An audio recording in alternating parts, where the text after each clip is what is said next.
It's the CEO. Some of them wear suits, traditional attire, jeans, and gowns. I'm sure you're not expecting me to put on a gown, were you? What they wear doesn't matter, but the results, principles, ideals, and mentorship, those are what matter. Join me, Bumi, on the CEO as we speak with these successful CEOs and find out more about their struggles, triumphs, and see the world through their eye view. Get inspired weekly from Monday on the CEO. Hello viewers, my name is Bumi, some know me as Mr. Speaker, and this is the maiden edition of the CEO. And as the name implies, of course, we're going to be talking with various CEOs, delving into their world, finding out how they think, how do they get to where they are, and what exactly is the way forward. That's the crux of the matter today. Now, I've got a couple of questions for you today. Now, how do you break big into an industry? I mean, really, really big. How do you even get to become number one in an industry that was not necessarily an industry? Okay? And how do you start a business with 30,000 naira and it's almost hitting the billion naira mark with almost 500 distributors spread across Nigeria, Cyprus, Ghana, UK, US, and the list is endless, all right? So of course, I'm going to be talking with a man who actually can answer those questions because he's actually living in that world right about now. Now we have the honor and privilege to welcome on set the CEO of Sapphire SCENTS worldwide. Okay, he's an industrialist. Let's make welcome Mr. Wale Aladejana. Thank you so much. It's such a honor. Thank you very much for obliging us today. Yeah. Now, almost 500 distributors, 3 years in this game, and all of that. I mean, the list is endless, you know. Would you say you are lucky, blessed, or strategic? Blessed and strategic, you see, because nobody ever arrives on a mountaintop. You have to climb there. You never wake up on the mountaintop. You will have to climb there. And you know, along the way, you meet lots of stuff that will want to stop you, but you must keep going. You must keep going. So blessed and strategic, yes. Okay, so that's 2018.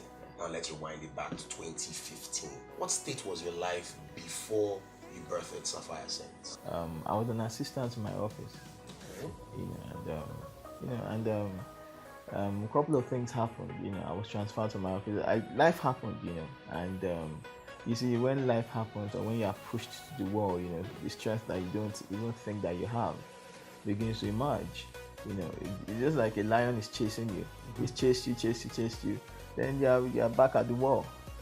Then for the first time ever, you have no choice but to look at this lion in the face, and you know what? Two things are either going to happen. Either I kill this lion, he kills me. So that was exactly what happened. I was at a place where I had no choice but to do something. Wow. Now, talking about doing something, now from what you just said, does that mean that hunger is good? Absolutely. Hunger is the best thing that can ever happen to anybody. You know, the day you stop being hungry, the day you are no longer hungry, the day you begin to die. You know, hunger makes you sensitive. Was it 50 Cent that said that joy wouldn't feel so good if it wasn't for pain? Yeah. You are thirsty, and suddenly you find water. That's sweet. I mean, that will be something. So hunger, keeps you grounded. I, for one, will never get over people telling me, "Oh my God, I eat your perfumes. I love it. It's my number one mumu button. I can't get over it. I can't get over it." Okay. Now, I've heard you speak in some places, and I've also followed your posts. I follow your posts every day. You know, where you talk about the fact that before Sapphire SCENTS was born, you were escorting, with your younger brother. You already had a child, and your wife was pregnant with the second one, and all of that. Now, considering the fact that you just praised hunger, and you said hunger is actually good because it brings out the best of you, if I'm correct, did you try any other thing to get an extra source of income before you tried perfumes? Absolutely. You see, I always felt like, my call was on social media. I felt like, okay, if there's one thing I need it to be about, it's about the social media. So when I was transferred, all I was thinking about was, okay, I went to start writing social media proposals. And I wrote to lots of organizations. amazingly, nobody has ever called me back. And you know, but perfume had always been there. How do you now know, at what point Right. did you now know that, okay, there is actually a gold mine in this thing? It was an afterthought. You see, after I'd been transferred and I was close to my brother for a while. Yeah. Now it happened that my salary was 130. So of course, 30,000. Yes. So all through those months, you give yourself, streamline within your budget. Everything, yeah. So of course, at the end of the month, you can't wait for the salary to drop, but at least you would have stretched whatever you had till that time. But it happened that I got excited because it was my wife's birthday, and because of how I grew up, I didn't see my mom do lots of stuff. I didn't see her enter out, other sleep on. I didn't see her hustle, I didn't see that kind of life where I was on a mattress on the floor with my wife and my daughter. I didn't see any of that anyway. Nothing prepared me for that template. And I felt like if my wife was ever going to be rude to me, if she ever was going to be disrespectful, that could have been that point. And she wasn't. And she wasn't. Shout out to Mrs. Aladejana. Yes, shout out, big shout out to you, love you. And I wanted to just appreciate her. So I got all my salary together and I bought her a phone and a gold chain. But by the time I bought those, I had just 30,000 and I left. Salary had finished. I had a baby, eating like a machine, using Pampers. And I began to think, what could I do for money? Along the way, I had a couple of friends who had been using perfumes from the Middle East. And I felt like, okay, give or take, they should have something like this at Wholesale Market. So I faced Wholesale Market and I found a store. And very foul smelling place, but because I had a gift, I could just know that this will sell, this will not sell. So I was able to get 4 bottles together, and I did my research, and I began to just disturb social media, telling everybody this is what them Dangote and all the billionaires wear. This is how to smell like a king, just in everybody's case. And I remember my neighbor buying 2 bottles and paying me 20,000. That was a eureka moment, like seriously. Wow, so you can actually, seriously. And that was how it started. And then I would get to my office every day, post Facebook, Instagram, everywhere on social media, And I would continue my work. By break time, I would check. Somebody would have said, I want perfumes, I'm in Lagos. I'd be like, okay, send money to my account. So send money to my account. I'll rush down to Chisco Motors, send your perfume to you, come back, 3 months of doing that, I made $1 million.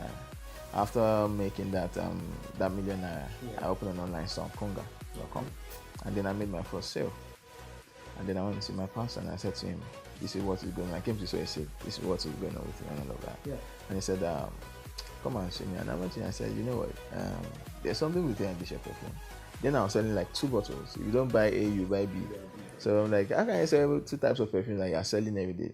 There's definitely something in this. So I want you to travel. Go to Dubai, meet manufacturers, start bringing them in bulk. And I was just looking at him like, really? You know how you have some dreams? I'd actually dreamed that kind of dream before. The places where I would check the address of the stores where the perfumes were from, and I'll look them up online. I'll see them in Dubai. Like, wow, like a dream. Like, would this ever happen? So here was this man telling me everything I had dreamed about. And then he brought out his checkbook and began to write. Apart from Africans that have an entitlement mentality, if anybody has never done anything for you, there's a level to which you can expect. I'd never done anything for him, and here he was writing me these checks. I felt, 50,000, 1,000, last. Now if somebody is writing money for you, you don't get jammed. No few passes. Then he hands me this check, and I was $1 million. And I just went and said, no, let me quick. I said, this money will not finish. Go and explode, go and take it. And that was how Sapphire SCENTS, that was when it crystallized. August 24, 2015. That was when it crystallized into, yes, this is actually something now.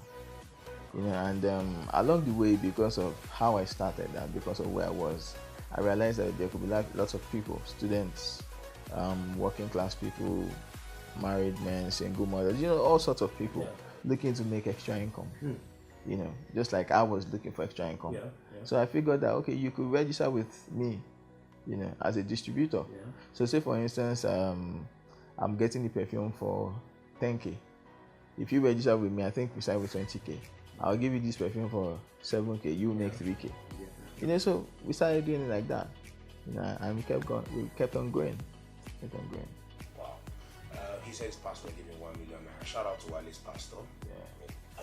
I'm not sure everybody's actually like that. All right, so we're still live on the set of the CEO with the CEO of Sapphire SCENTS. We'll take a quick break, and when we return, we'll be back with more. Stay tuned.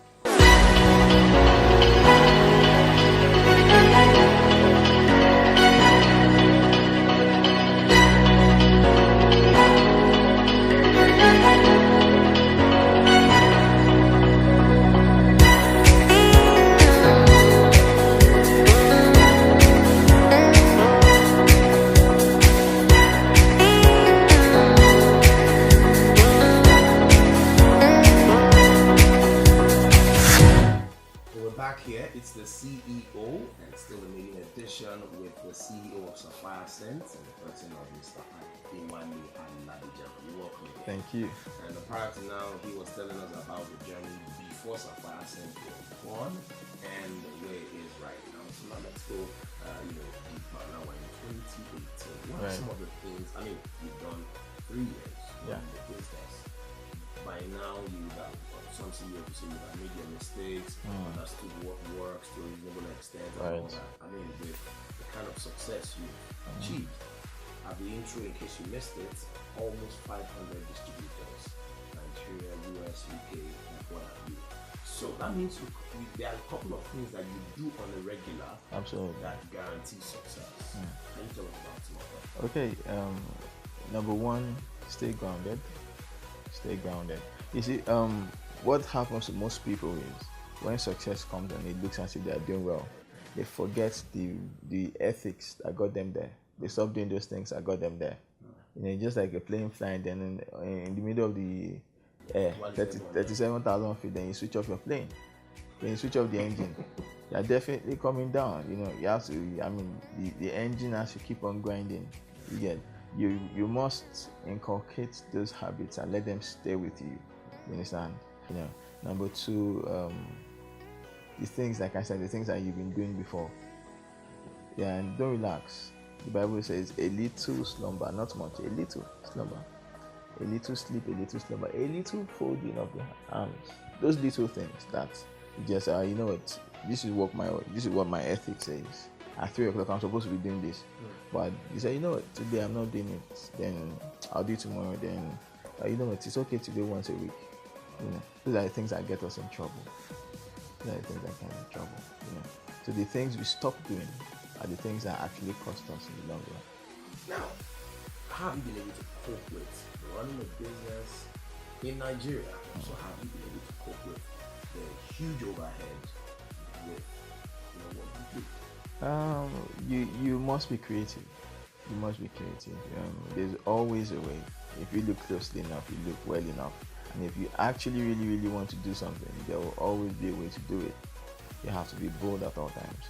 I always say that doing business in Nigeria is like jumping from a plane. I just know that somehow you land even there. you know. So that's it. And I'm all for that. I'm all for stepping out. All right. Now, is there any connection? I mean, there's a bookshelf in here. I saw your books. Amazing books. Is there any connection between the number of books on your shelf and your success as a CEO? Absolutely, because you see, you must see through the eyes of other people. You must, for instance, I have books on Donald Trump, on everybody. So what it took them so many years to learn, I can learn in few hours or few days, you know, and that adds to my life. I saw a post at some point when your new bottles came. Yeah. You call them crystal bottles? Yeah, Sapphire and Blue Crystal. Fantastic. And I remember in that post you said you spent about $50,000. $50,000. Yeah. Why did you spend so much on the bottle? All right. Two things. First of all, when something is made in Nigeria, people sort of like have this. They look down on it, you know, because one mistake manufacturers make, especially in Nigeria, is to think that because it's made in Nigeria, you know, say we don't get anything, so just do it anyhow. You get. And I, for one, knew that I'm not targeting actually not only the Nigerian market. I'm targeting a global market. Number one. Number two, I've been a perfume person all my life. I sampled all what most of these guys have. Yeah. They can't make better perfumes than us, but their packaging is tight. And two things must happen to every perfume for it to trend. It must smell very good, and then it must be the prettiest on any shelf. It must smell very good, Yeah. and it must be the prettiest. Absolutely, if people walk past your perfume and they don't turn, it doesn't turn their heads. You're not there yet. It must be a head turner. Yeah, and that's what we decided to do. We decided to make something that was just absolutely irresistible, and that's what we've been able to achieve by God's grace. Is there any decision you made? Yeah. At any point that you're not proud of? Yeah. Couple of them, yes. Maybe you want to share one. Yeah, okay. When it comes, then how probably it cost you some money Yeah. to recover from it. How did you go yeah, about that? okay. And it was a little on the Sapphire crystals. Okay. Something happened recently that just got me thinking that if I had done like this, it would have been different. You see, because I wanted to position our brand as a premium luxury brand, really classy. We're not trying to sell to everybody, just a selected few and all of that, and I missed it at that point a little bit. If you're a business person, you must watch the trends. You must be a student of history, fashion history. There's no money in luxury. There's no money in luxury. Yeah, where the money is at affordable luxury. Affordable luxury. Absolutely. So the difference between luxury and Absolutely. luxury. Do something that is very classy, very stylish, but that the average person can afford, And that is right for the Nigerian market, It meant that I was focusing on 1% of the market and ignoring over 100 million Nigerians that could actually bring up prices from 10,000 to afford my perfume. So I crashed on my prices, I made them affordable luxury, and it's been the best decision ever. All right. Now, where do you see your brand in about 5 years? Oh, number one market leader in the world, and it's happening already. We are going to be number one. There's no doubt about it. We have something that the world does not have. I know for a fact. Now, okay, so let's get even on the fun side. We've been talking work, strategic thinking, and all of that. Someone wants to breathe, so let's breathe a little bit. Now, are there fun things you would have actually done, but because you are Wale Aladejana, you can't do them? I don't let anything stop me. I love having fun. You get that. So you can pack on road and buy bully? Absolutely. I love Boli and Epa. There's just by this my street in this my town. I'm always buying granite, and they know me. I don't let any of that stop me. All right. Now, what would you do if you woke up? I mean, you just realized that the last 3 years, you were actually lying down on the mattress in your younger brother's house. You just woke up and realized that the last 3 years have been a dream. Well, I'll wake up and then live the dream. I'll live the dream for you. Because there's something about sight. If you've seen it before, even in your eye, even in your mind, it can happen. Can you say that again? If you've seen it before, even in your mind, it can happen. If you've seen it before, even in your mind, it can actually happen. All right. So let me twist it a little bit. Okay. I told you we've gone to the fun side. We've been talking serious stuff all the way. I want you to be a tongue twister of you. Now, can you say this and say it very fast? Selling Sapphire scents since scents started to scent. Selling Sapphire scents since scents started to scent. Selling Sapphire scents since scents started to scent. Selling Sapphire scents since scents started to scent. Selling Sapphire scents since scents started to scent. Selling Sapphire scents since scents started to scent. Awesome. I must say, it's been fun talking with you, and we really appreciate the audience. You starting out on the CEO with us. I'm sure you want to drop in a word for someone who's about to start a business, someone who is, having issues in their business. I'm sure there's something you want to say. Stay grounded. Don't stop. You'll get crazy, but just do whatever forward means to you, right? If forward means, okay, I bought a broom today to clean my office. If that's forward to you, do it. Whatever forward means to you, that's what you should do. And don't let anybody ever talk down on your dream. No matter how bad it is, you're a process, right? You're a process. You're going somewhere. And never ever, regardless of what you're going for, ever think that what you have is local. See your brand, see whatever God has put in your hand as a global business, and it will happen. Thank you so much, sir. Pleasure. And of course, that's it. It's a wrap for the CEO. Feel free to subscribe to our YouTube channel, follow our social media handles, and follow my social media handle as well. And you keep getting updates as regards the next CEO we will be talking to and where we'll be headed to next. My name is Bumi. It's been fun talking with you, and it's been fun talking with Mr. Aladejana. Catch you on the next one. On the CEO, as we speak with these successful CEOs and find out more about their struggles, triumphs, and see the world through their eye view. Get inspired weekly from Monday on the CEO.